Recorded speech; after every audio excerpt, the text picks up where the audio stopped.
नमस्कार, आप देख रहे हैं हॉर्नबिल टीवी और मैं हूं आपके साथ निशि भाटिया। बुलेटिन की शुरुआत करेंगे उत्तराखंड से कुछ खास खबरों के साथ। अल्मोड़ा स्थित ढोल आश्रम में श्री पीठम स्थापना महोत्सव का आयोजन किया गया, जिसमें प्रदेश के मुखिया पुष्कर सिंह धामी ने शिरकत की। उन्होंने मंदिर में पूजा अर्चना कर कन्या पूजन किया और प्रदेश की सुख समृद्धि की कामना की है। ये आयोजन श्री कल्याण का हिमालय देवस्थानम न्यास की ओर से आयोजित किया गया है। इस दौरान सीएम धामी ने ढोल आश्रम के इतिहास और यहाँ की विशेषता की तारीफ की।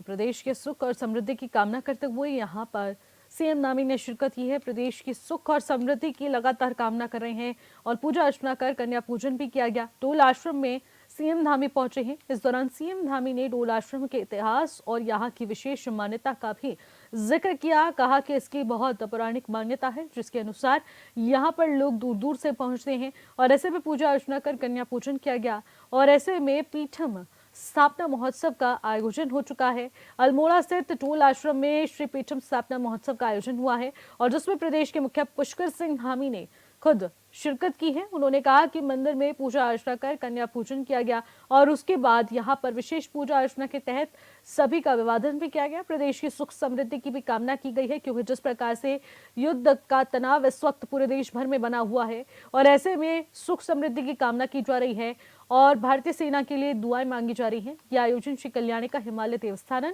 न्यास की ओर से आयोजित किया गया है। इस दौरान सीएम धामी ने ढोल आश्रम के इतिहास और यहाँ की विशेष मान्यता की तारीफ की, जिक्र किया और कहा कि यहाँ की पौराणिक मान्यता है और इसी के चलते ढोल आश्रम सीएम धामी पहुंचे और यहाँ पर उन्होंने पहुंचकर सुख समृद्धि की कामना की है। पूजा अर्चना कर कन्या पूजन किया गया है। प्रदेश की सुख समृद्धि की लगातार कामना की जा रही है।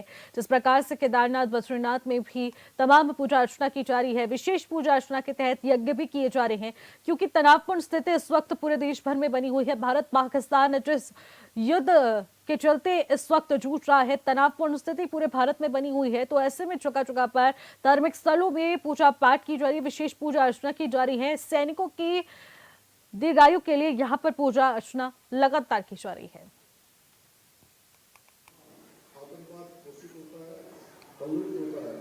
उसका संवर्धन किया जाता है।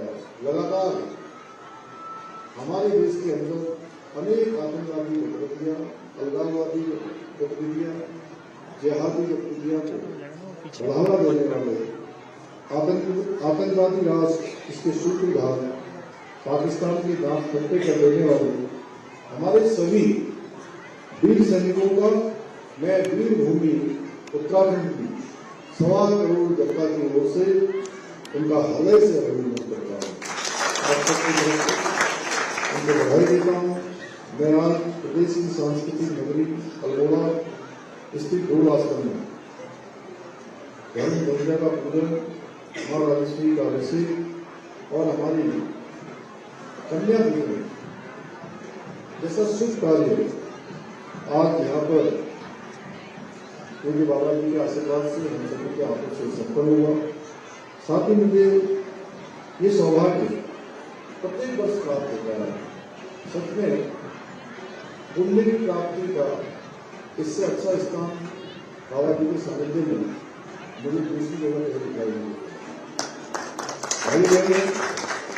ढोल आश्रम जैसे ध्यान पीठ की स्थापना जिस उद्देश्य के लिए की गई थी, आज उस उद्देश्य की पूर्ति के लिए आश्रम के सभी प्रबंधक, सभी इसकी व्यवस्थाओं को संचालित करने वाले और यहाँ से जुड़े हुए प्रत्येक व्यक्ति जिसका प्रयास अनंतर रूप से अभूतपूर्व है, उनकी जितनी प्रशंसा की जाए उतना कम है।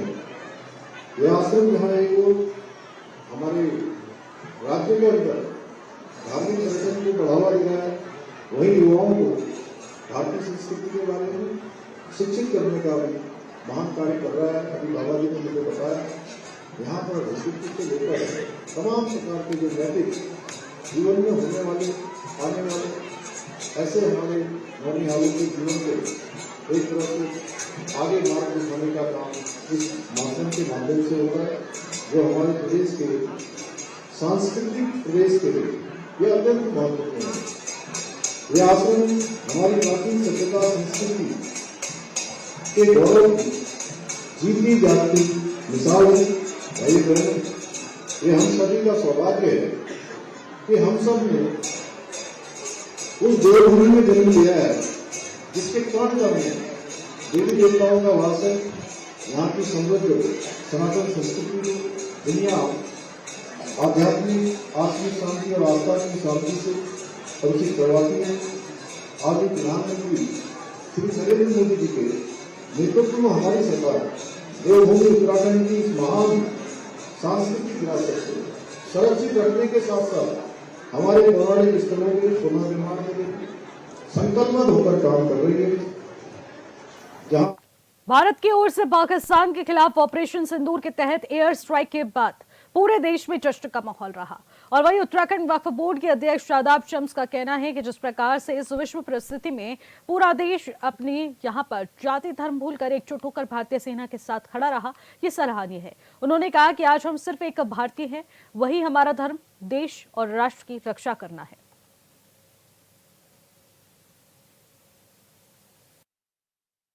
देखा जिस तरह से पहलगाम की घटना हुई वो निंदनीय, जितनी निंदा की जाए उस घटना की कम है।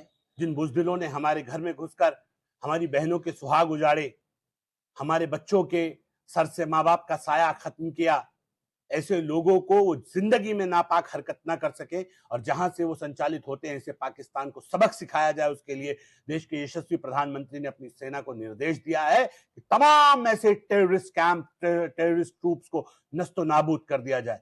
इन सब को मिटाने के लिए, इस नापाक सोच को, इस आतंक को, इस आतंकिस्तान में जो गंदगी फैल रही है इसे साफ करने के लिए देश के यशस्वी प्रधानमंत्री ने आह्वान किया। पूरा देश एक साथ खड़ा है, सारा विपक्ष एक साथ खड़ा है, सारे मजहब एक साथ खड़े हैं। देहरादून में ऑपरेशन सिंदूर को लेकर बीजेपी के प्रदेश अध्यक्ष महेंद्र भट्ट ने एक बयान दिया है।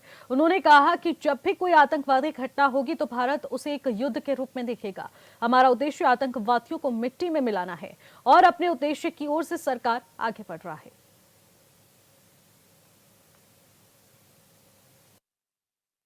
हमारा उद्देश्य आतंकवादियों को मिट्टी में मिलाना था, उस उद्देश्य की ओर हम आगे बढ़े और जब उनके द्वारा कोई क्रिया हुई तो हमने उसमें अपनी प्रतिक्रिया देना स्वाभाविक था। 6 रेलवेज हमने नष्ट किए, एयर डिफेंस के सिस्टम को हमने खत्म किया, पाकिस्तान के एक भी ड्रोन और मिसाइल को धरती पर नहीं उतरने दिया। आतंकवादियों को के जो टॉप कमांडर थे वो आज दुनिया छोड़कर चले गए हैं। आतंकवादी ठिकानों को हमने नष्ट किया है और कल सीज फायर से पहले जब ये नीति बनी कि हम किस आधार पर कर रहे हैं तो हमने कहा जब भी आतंकवादी घटना होगी उसको एक युद्ध के रूप में भारत देखेगा और किसी भी तरीके से आतंकवाद को कम से कम बर्दाश्त नहीं किया जाएगा। पाकिस्तान प्रायोजित वो आतंकवादी कहलाएगा और उसका उत्तर हम जिस प्रकार से आज दिया है इसी प्रकार का उत्तर हम आगे भी देंगे। प्रदेश में 30 अप्रैल से चारधाम यात्रा खतिमान है और यात्रा किए प्रति लोगों में भारी उत्साह भी देखने को मिला है।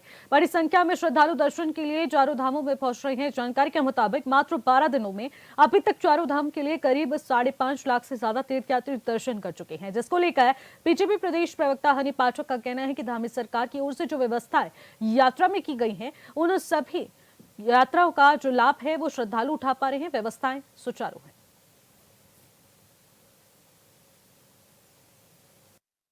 देखिए, जिस प्रकार से प्रथम पखवाड़े में ही 5.5 लाख से ज्यादा श्रद्धालु यहाँ पर दर्शन कर चुके हैं और 27 लाख से ज्यादा का आंकड़ा रजिस्ट्रेशन का पार हो चुका है, वह यह दर्शाता है कि आने वाले श्रद्धालुओं के तीर्थयात्रियों की जो सुख सुविधाएं यहाँ पर करी जा रही है वो पूरी तरीके से सही है। अच्छे भोजन की व्यवस्था, पानी की व्यवस्था और जो तीर्थयात्री हमारे यहाँ पर आएंगे उनके लिए अच्छे शौचालय की व्यवस्था, ये पूरी तरीके से धरातल पर दिखाई दे रही है और तीर्थयात्री यहाँ पर आकर काफी खुश नजर आ रहे हैं। और स्वयं हमारे मुख्यमंत्री श्री पुष्कर सिंह धामी जी भी यात्राओं को लेकर लगातार फीडबैक ले रहे हैं और जो लोग औचक निरीक्षण कर रहे हैं, यात्रियों की सुख सुविधाओं का ध्यान रख रहे हैं, वो सब चीजें यह दर्शाती है। और ये आंकड़ा मेन तौर पे ये आंकड़ा यह दर्शाता है कि चारों धाम में जो हमारी यात्रा चल रही है वो पूरी तरीके से सुचारू रूप से चल रही है और आने वाले श्रद्धालु ये यात्रा से पूरी तरीके से संतुष्ट और खुश नजर।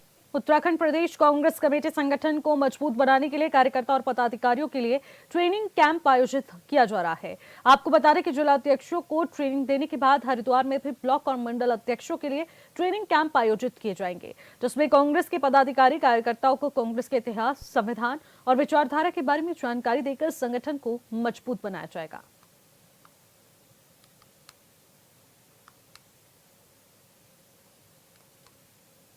भारतीय राष्ट्रीय कांग्रेस द्वारा प्रत्येक प्रदेश में ये ट्रेनिंग के कार्यक्रम चल रहे हैं। पिछले 2 माह पूर्व प्रदेश अध्यक्ष करण महाराज जी के नेतृत्व में देहरादून में सभी जिलाध्यक्षों का ट्रेनिंग का कार्यक्रम हुआ, जिसमें संविधान से लेकर कांग्रेस की आइडियोलॉजी, जो भारत का संविधान है और जो भारत का संघर्ष रहा आज़ादी के आंदोलन में और जो कांग्रेस की महत्वपूर्ण भूमिका उस आज़ादी के आंदोलन में रही, इन सब बातों का उसमें ट्रेनिंग का पार्ट होता है। और इसी को लेकर कांग्रेस का निर्णय है कि ब्लॉक अध्यक्ष और मंडलम अध्यक्षों तक कांग्रेस अपनी इस ट्रेनिंग के पार्ट को मंडलम अध्यक्षों को और ब्लॉक अध्यक्षों को प्रशिक्षित करने का कार्य करे। अभी जो अहमदाबाद में हमारा अधिवेशन था, उसमें कांग्रेस हाईकमान ने एक निर्णय लिया है कि कांग्रेस को जिलाध्यक्ष और ब्लॉक स्तर पर जो है कांग्रेस को मजबूत किया जाएगा। उसी परिप्रेक्ष्य में अभी 2 महीने पहले प्रदेश कांग्रेस कमेटी के नेतृत्व में तमाम प्रदेश के जिलाध्यक्षों को ट्रेन किया गया। हम सब ट्रेनिंग लेने गए थे, 2 दिन की हमने ट्रेनिंग की। उसके बाद अब वो ट्रेनिंग शेड्यूल जो है जिलों में हो रहा है और वहाँ जिले में हमारे ब्लॉक अध्यक्ष और मंडलम अध्यक्ष जो हमने बनाए हैं उन लोगों को ट्रेन किया जाएगा, ताकि जब वो बूथ कमेटियाँ बने या बूथ अध्यक्ष तैयार किए जाएँ तो वो एक प्रशिक्षित कांग्रेस के वर्कर हों। क्योंकि आजकल जो नई चीज़ें आ गई हैं कि जैसे वोटों में हेराफेरी करने का, वोट स्वैप कर रहे हैं, वोट गलत तरीके से वोट काटने का काम चल रहा है, उस पर भी हमने सूचना के अधिकारों में मांगा है। तो उन सब जब वे बीजेपी के हथकंडे सामने आए हैं तो कांग्रेस ने एक बड़ा निर्णय लिया है कि हम एक प्रशिक्षित टीम बूथ स्तर तक ले जाने का काम करेंगे। और उसी परिप्रेक्ष्य में हमारी ये 2 दिन का 12 और 13 तारीख का जो है ट्रेनिंग सेंटर है। केदारनाथ मंदिर में दर्शन के लिए देश विदेश से श्रद्धालु पहुंच रहे हैं। वहीं जिलाधिकारी सौरभ गहरवार ने उनके निर्देश पर परिवहन विभाग ने महिला और बुजुर्गों के लिए विशेष सेवा शुरू कर दी है, जिस पर केदारनाथ विधायक आशा नौटियाल ने बताया कि घोड़ा पड़ाव से मंदिर तक लगभग 2 किलोमीटर के सफर पर ट्रैक्टर यानी कि शटल सेवा की व्यवस्था की गई है। उन्होंने कहा है कि इससे बुजुर्ग श्रद्धालुओं को मंदिर प्रांगण तक पहुंचने में किसी प्रकार की कोई परेशानियों का सामना नहीं करना पड़ेगा।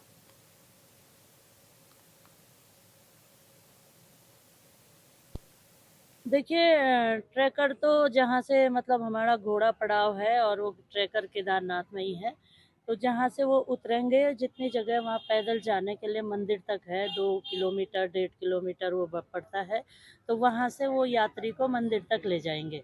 और ये मैं माननीय मुख्यमंत्री धामी जी का धन्यवाद करूँगी कि उन्होंने इस तरह की व्यवस्था वहाँ पे बनाई। जो लोग जो बहुत बुजुर्ग होते थे, उनको दिक्कत होती थी, अब उसके माध्यम से लोग बहुत शीघ्र वहां जा पाएंगे और मंदिर के भोलेनाथ के दर्शन कर पाएंगे। खबरों में आगे बढ़ेंगे। आईआईटी रुड़की ने एक ऐसा हीट स्ट्रेस वार्निंग सिस्टम तैयार किया है जो व्यक्तियों के 5 दिन पहले तापमान का पता लगा सकेगा। और आपको बता दें कि शहरी जलवायु और सार्वजनिक स्वास्थ्य तैयारियों को मजबूत करने के उद्देश्य से एक अग्रणी व्यक्तिगत हीट स्ट्रेस रिस्क इंडेक्स पुनर्निर्माण प्रणाली विकसित की गई है, जिसमें 5 दिन पहले तक जोखिमों का बता दें यहाँ पर पता लगाया जाएगा। और साथ ही साथ ये सक्षम साबित होगा। ये वार्निंग सिस्टम मौसम संबंधी इनपुट को व्यक्तिगत विशेषताओं जैसे कि उम्र, स्वास्थ्य की स्थिति और दैनिक दिनचर्या के साथ एकत्रित करेगा। हीट स्ट्रेस वार्निंग सिस्टम 5 दिन पहले ही स्वास्थ्य के प्रति अलर्ट कर देगा, जिसमें समय रहते व्यक्ति अपने स्वास्थ्य को लेकर सावधान हो सकेगा।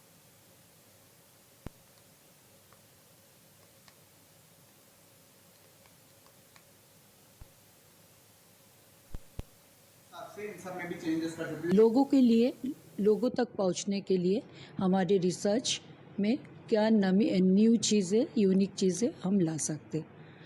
तो 1 साल से ज़्यादा ही टाइम लगा इसको करने में। खासियत की बात करें तो मैं पहले बोलना चाहूँगी कि दिल्ली के लिए we have done this work. Delhi is one of the most complex city specially for the heat stress. अगले 5 दिन के लिए आपको पता चलेगा कि आपको क्या करना चाहिए। It's a very different way of visualization we have used, very typical of our traffic signal, red, yellow and green, and red के मतलब आपको उसमें बिल्कुल मना है, आपको करना नहीं चाहिए। आप जो भी एक्टिविटी करें, जो the way you are living your life, that has to be really recheck. And green के मतलब आप कर सकते हो। आईआईटी रुड़की ने जो है HSRIF करके heat stress risk index for forecasting develop किया है। इसमें जो है जैसे IMD और ये हमें डेटा प्रोवाइड करते हैं, तो ये सिर्फ हमें तापमान का डेटा देते हैं, और इनका डेटा जो है जब बहुत ज़्यादा जोखिम का लेवल हो जाता है, जैसे हीट वेव बहुत ज़्यादा हो गई, ये हो गई, तब आ रहा होता है। बट जो इंसानी शरीर है वो कम उस पर गर्मी में भी प्रभावित होना शुरू हो जाता है। तो उसके कारणवश जो है हम लोग ने एक डेवलप किया इंडेक्स, जिसमें हम लोग बहुत सारे पैरामीटर्स या बहुत सारे जो चीज़ें हैं, जैसे अपना टेम्परेचर हो गया या तापमान, नमी हो गई, हवा कितनी चल रही है, सूरज का प्रभाव कितना है, आप कपड़े कैसे पहनते हो, ये सारी चीज़ें लेके हमने एक UTCI इंडेक्स पहले से जो बना हुआ है उसको इस्तेमाल किया है गर्मी समझने के लिए। तो जोखिमों का यहाँ पर अनुमान लगाते हुए एक नया आविष्कार यहाँ पर IIT रुड़की द्वारा किया गया है, और इससे पता लग पाएगा कि आखिरकार जो हीट है और उससे कितना ज़्यादा नुकसान हो सकता है, और वो इसका यहाँ पर हमारे को अलर्ट कर देगा, और इसको लेकर 5 दिन पहले तक जोखिमों का यहाँ पर अनुमान लगाया जा सकेगा। और ये बहुत इसमें सक्षम है, ये वार्निंग सिस्टम है। मौसम संबंधी इनपुट को व्यक्तिगत विशेषताओं जैसे कि उम्र, स्वास्थ्य की स्थिति में यूज किया जा सकेगा। इसी खबर पर ज्यादा जानकारी के साथ प्रवेश राय हमारे संवाददाता सीधे फोन लाइन के हमारे साथ जुड़ चुके हैं। प्रवेश, देखिए ये बहुत बड़ी उपलब्धि है कि heat stress warning system dashboard तैयार हो चुका है। IIT रुड़की ने ये सफलता हासिल की है, इसके बारे में जरा बताइए। जी निशी, मैं आपको बता दूं कि IIT रुड़की समय समय पर नई चीजों को जन्म देता रहता है। इसी तौर पे IIT रुड़की ने खास हीट स्ट्रेस वार्निंग सिस्टम तैयार किया है, जो किसी भी व्यक्ति को 5 दिन पहले ही हीट स्ट्रेस यानी गर्मी से होने वाली खतरे की चेतावनी दे सकता है। इस सिस्टम का नाम heat stress risk index forecast system है। इसका मकसद शहरों में गर्मी ज्यादा होने लगी है आजकल प्रदूषण के कारण, जिस वजह से इसका असर कम करने लगा है, और लोगों की सेहत को सुरक्षा करने के लिए सिस्टम मौसम के डाटा को इंसान की उम्र, सेहत और रोजमर्रा के दिनचर्या जैसी जानकारी के साथ जोड़कर काम करता है। इसमें यूनिवर्सल थर्मल क्लाइमेट इंडेक्स की भी मदद ली गई है, जिससे गर्मी का असर सटीक अनुमान लगाया जा सके। इस तकनीक की मदद से लोगों को सही समय पर रहते इलाज दिया जा सकेगा, और आने वाले दिनों में उन्हें गर्मी से कितना खतरा हो सकता है, इससे लोग पहले ही सावधानी बरत पाएंगे और अपनी सेहत की सुरक्षा कर सकेंगे। जी प्रवेश, इस इनोवेशन, इस टेक्नोलॉजी को लाने में IIT रुड़की में कितना समय लगा और किस तरीके से ये पूरा प्रोसेस रहा? जी निशी, मैं आपको बता दूं कि IIT रुड़की पिछले काफी वर्षों से इस पर काम कर रहा था, जो कि आपको बता दें कि लगभग 3 से 4 साल बाद इस तरीके का कुछ इन्वेंशन कर पाए, जिसमें कि ये सफल परिणाम देखने को मिला IIT रुड़की की ओर से। ठीक है प्रवेश, बहुत बहुत शुक्रिया तमाम जानकारी के लिए। खबरों में आगे बढ़ेंगे। ऋषिकेश बद्रीनाथ राष्ट्रीय राजमार्ग पर 3 धारा के पास एक कार और ट्रक की भिड़ंत होने इसका मामला सामने आया है, जिसमें कार चालक घायल हो गया, और घायल के मुताबिक सड़क के ऊपरी भाग से कोई पत्थर सड़क पर आ गया था, जिसको बचाने के चक्कर में उसकी ट्रक से भिड़ंत हो गई। ऐसे में पुलिस को सूचना देने पर पुलिस मौके पर पहुंची। वहीं थाना प्रभारी महिपाल सिंह रावत यात्रा मार्ग पर किसी भी प्रकार की दुर्घटना को लेकर पूरी तरीके से नजर बनाए हुए हैं। जैसे ही खबर उन्हें मिली तो वो तुरंत घटनास्थल पर रवाना हुए। उन्होंने कहा कि इस घटना में एक बड़ी दुर्घटना होने से बच गई।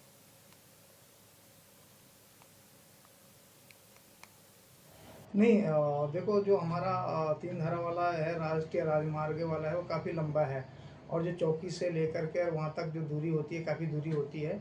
तो इसलिए हमको जैसे ही सूचना मिलती है हम लोग तुरंत प्रयास करते हैं कि कम से कम समय पर हम वहाँ पे पहुँचे, और हमारी पूरी संयुक्त टीम लेकर हम लोग जाते हैं। ऐसे नहीं कि कोई सामान हमारा छूट गया, हमारा अधिकतर सामान बल्कि गाड़ी में ही रहता है, तो समय हो सकता है कोई सामान हमारे इधर रखने हैं उसको ढूंढने में, लेकिन हम लोग प्रयास करते हैं कि जल्दी से जल्दी पहुँच जाए वहाँ पे। और आज भी हम लोग वहाँ पे पहुँच गए थे, टाइम से पहुँच गए थे, और जो जिनकी गाड़ी एक्सीडेंट हुई थी उनसे वार्ता करके, दोनों से वार्ता करके, बल्कि उनका आपस में समझौता भी हो गया, तो इतना कोई गंभीर मामला तो था नहीं है।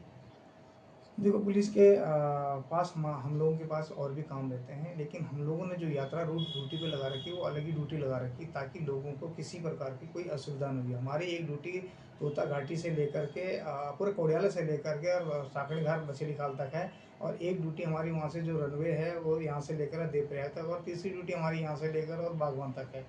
तो हमारी जो यात्रा रूट है वो लगातार इसी प्रकार की भ्रमण पे रहते हैं कि ताकि कहीं पे भी कोई बात हो, यात्रियों की जब कोई दिक्कत हो तो वहाँ पे मौके पे पहुँच जाए। तो जो आज की बात हुई थी उसमें ये भी पता चला है कि वहाँ पे एक पहले एक कोई आगे पीछे लगन में 2 लोगों में कुछ कहा-सुनी होगी, तो उनका झगड़ा निपटाने में उसके बाद पुलिस वहाँ पे मौके पे पहुँच गई थी। तो उसके बाद पुलिस ने आवश्यक जो भी उनको सहायता होती है वो पहुँचाई। हाँ जी, घटना हुई थी। मैं दिल्ली से केदारनाथ आ रहा था आपके और दोस्त भी थे आपके साथ? मेरे साथ मेरा एक दोस्त था और कहीं न कहीं मुझे लगा कि बहुत सारी चीज़ें अच्छी होंगी, तो 2 तारीख को बाबा जी के दर्शन खुले तो मैंने कहा सोचा चलते हैं। तो कल रात को मैं निकला था, सुबह जाके केदारनाथ में मेरी देवप्रयाग से पहले कुछ किलोमीटर पहले मेरा एक्सीडेंट हुआ। और वो हुआ कैसे एक्चुअल में, किसी पत्थर को बचाने के चक्कर में अपने आप को बहुत ज़्यादा नुकसान पहुँचाया, अपनी गाड़ी को बहुत डैमेज करा एंड वो ब्रेक मारी तो वो पुश हो गया, तो वो जाके ट्रक के अंदर घुस गई। तो होपफुली कोई भी क्षतिग्रस्त नहीं हुआ दोनों पक्षों में से, बट हाँ मेरे को थोड़ी बहुत चोट आई थी। गाड़ी बहुत ज़्यादा डैमेज हुई है, चलो गाड़ी तो नहीं आ जाएगी, उसकी कोई दिक्कत नहीं है, बट मैं ठीक था। सब ठीक है, इसमें सारे ही ठीक है। अच्छा। और पुलिस का हमेशा योगदान रहा है। जब भी मैंने कॉल करा आई थिंक 15 से 20 मिनट में they will reach in the location and समय पे आ गए थे। और फिर मैं लोगों के लिए भी यही एडवाइस कहूँगा कि यार पहाड़ों पे आते थोड़ा सा धीरे चलाया करो, ओवरटेकिंग मत करो, स्पीड का ध्यान रखो एंड प्यार से आए उत्तराखंड तो प्यार से घूम के जाओ। एंड जो भी हुआ अच्छा नहीं हुआ बिकॉज बहुत सारी चीज़ें हुई, बट हाँ thank you so much Uttarakhand police for your support and for your love. फिलहाल इन खबरों में बस इतना ही। आप देखते रहिए हॉर्नबिल टीवी। नमस्कार।